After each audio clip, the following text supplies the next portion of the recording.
Hey everybody, welcome back to One Seed, One World.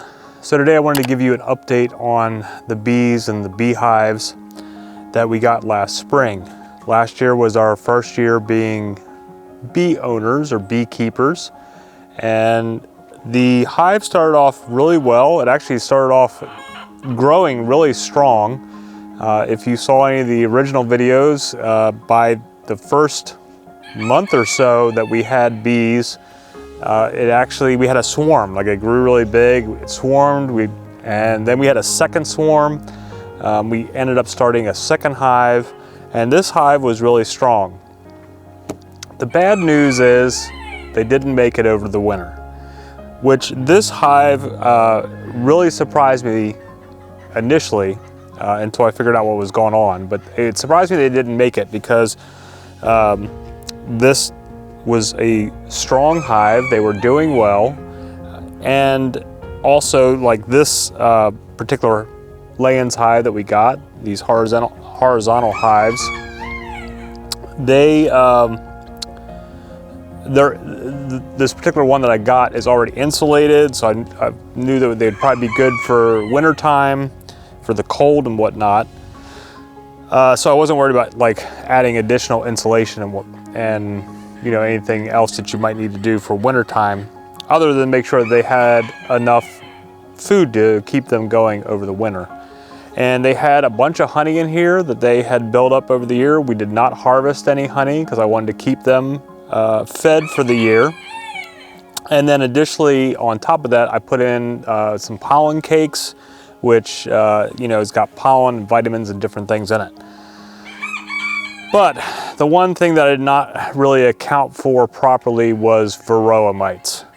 And I'm pretty sure that what knocked out our bees for this year was the varroa mites. Sorry about all the noise in the background. The chickens are going crazy because they hear me out here talking, and Doug, our rooster, is crowing that.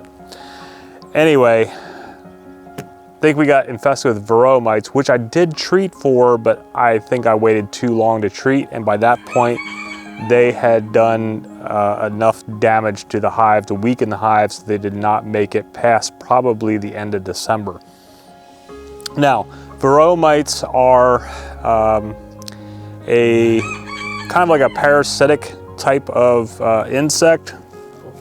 You might want to compare them to like a tick for bees. They will lay their eggs in a uncapped brood and lay their eggs in there, and then when the larva hatches, they will feed off of your bee larva. So the larva will feed off the larva basically and weaken it. An adult varroa mite will also attach itself to an adult bee and feed on it like a tick, which can also weaken it. And it can weaken it, but that's not so much of the problem. The biggest problem with varroa mites is the diseases they carry, and they can carry multiple different types of diseases that affect your bees. Like, one can make them be born with like misshapen wings, so they can't fly right, and just kind of weaken them overall. And I think that's what got into our beehive. When you treat for varroa mites, you should, if you have an established hive, you should do it like in the spring. And if you have a new hive like we did last year, you should probably treat around August or September. You don't want to do it during the honey flow, or you want to do it basically after you collect your honey, if you are collecting honey. But if you aren't collecting honey, like us last year, we should have probably treated in August or September to kill off any of the varroa mites that got in there and reduce their spread. I didn't treat for varroa mites until probably the end of October, beginning of November, and I think at that point they may have already weakened the hive to a significant point where the hive was weakened to be able to survive over winter. So I'll show you kind of what's going on in here, which isn't a whole lot since there's no bees in there. So you can see down in there all my poor dead bees. See all those little dots that are like less than the size of a pinhead, those are varroa mites that are now dead in there. And you can see how many there are. Actually, that's probably not all varroa mites, but there's definitely a bunch in there. And that is a significant amount of infestation that would have, over time, weakened the hive and killed them all off. So, in here I do have, these frames are kind of stuck together. It's cold out here today. These frames are kind of heavy and they're pretty filled with honey. You can see here, you got capped off top up here, the uncapped down here, where there may have been some brood and stuff, whatnot in here that was probably killed off with the varroa mites laying their eggs in all of this. And up here is the capped off honey. But what you can do, even if you lose your hive your first year, or if you have multiple hives and you lose one or two, you can save this honey. Either you can, use it to eat, but one thing that you can also do if you're going to get new bees in the spring is to freeze and save this honey to feed your bees, the new ones. Might save you from, making some new sugar water mixes for them. It's, if they can feed off of existing honey, that's even better. So that's what I'm going to do. I'm going to take 2 or 3 of these frames that have a bunch of honey in them, and I'm going to put them in my freezer in the garage and save it for the new bees I have coming in April. Actually, the 3rd week of April, I've got a new set coming, a new queen and some new hives. We're going to try it again, and hopefully I am a better steward this time when it comes to the beekeeping, since I don't know if that was the whole thing that happened, but I'm taking full responsibility for not treating them as soon as I should have. So this frame is looking pretty good on this one side. It's full of capped honey. So you can see almost the whole thing is capped off honey. So that's pretty awesome. In fact, there's actually honey dripping off the bottom of the frame a little bit there. I don't know if you can see that on there. But we'll put this one in the freezer. I want to find some ones that look pretty good. I think I have another one here.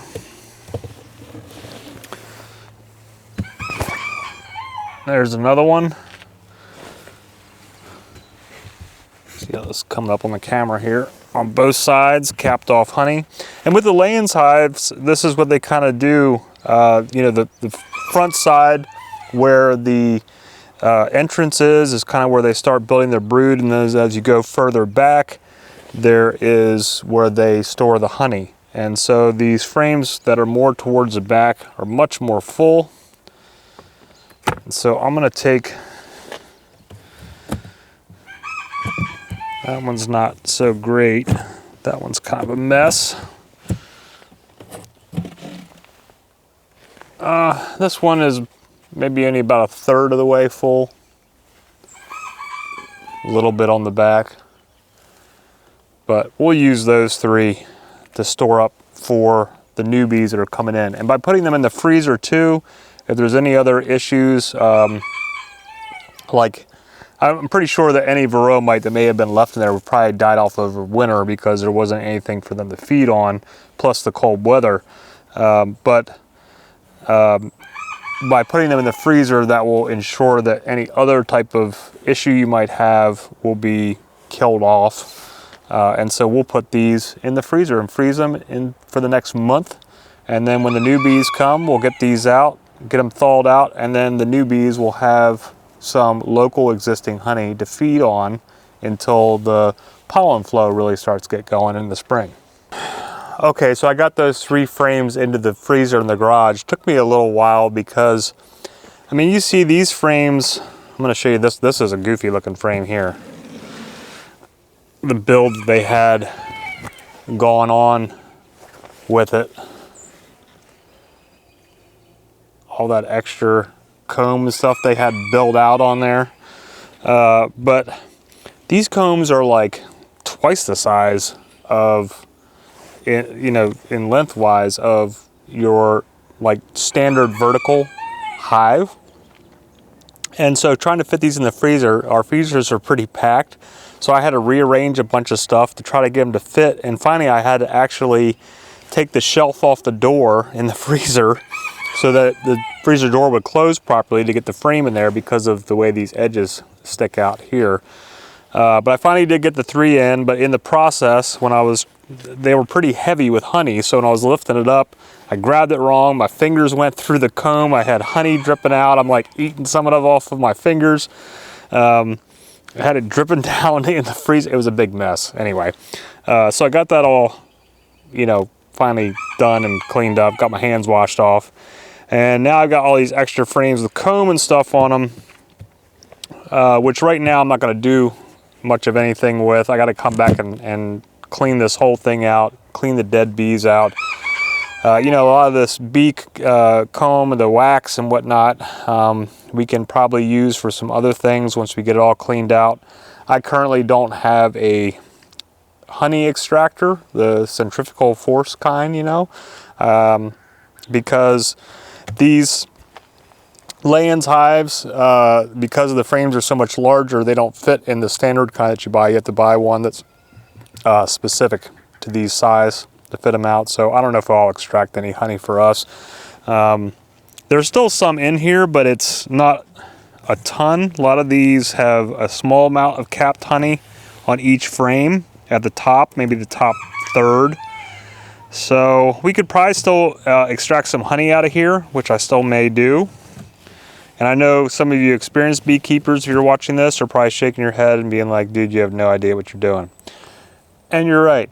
I'm still learning this as I go, and I'm just trying to share my experience and kind of go from there. But I do have some honey I can extract out of here. I still have a pollen cake left here, which they never even bothered using because they had all the other honey and then they died off, probably within a month or two after, and they never even got a chance to even get to the pollen cake, so I can use this pollen cake for the other hives or whatnot. So we'll see what happens there, but have some cleaning out to do. But I wanted at least give you guys the update that the big hive did not survive, and what I was doing to save some of that honey for the new bees by putting it in the freezer. So we will come back to this for now. Move this over. So sad with all these dead bees in here. All right, let me get the cap back on this, and then we'll take a quick stop over at the little hive. So quick stop down here at the little hive. This is where we put when we captured the swarm that happened back in the early summer. We moved them into a standard vertical hive.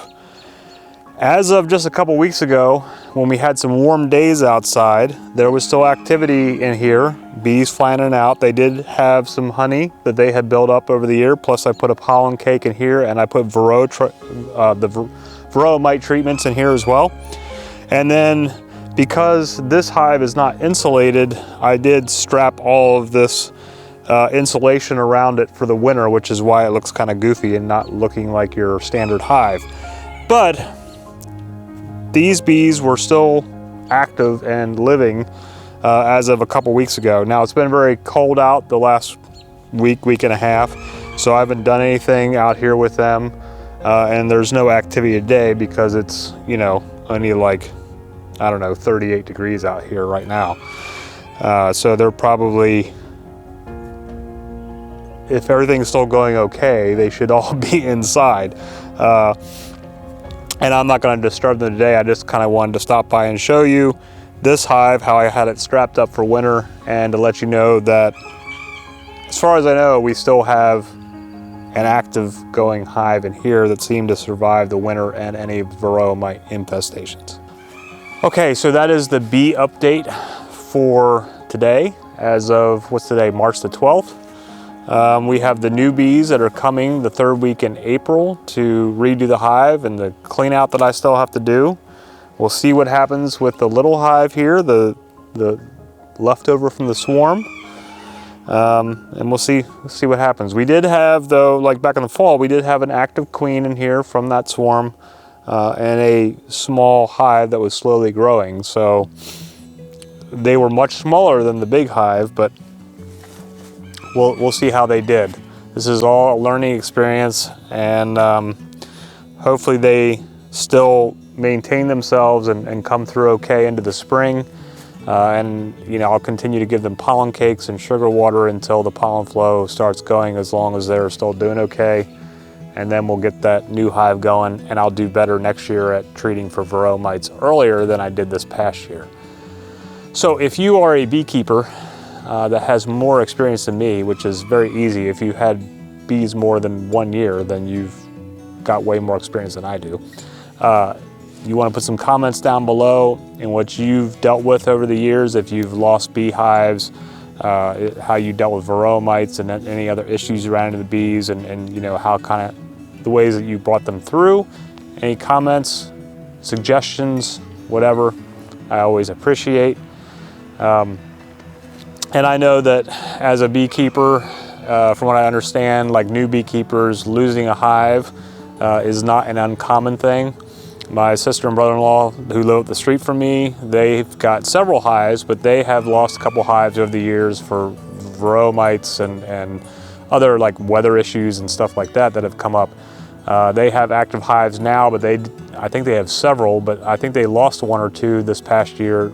And from what they had checked out, their losses were due to varroa mites as well. So, you know, it happens, it's unfortunate, but you keep trying to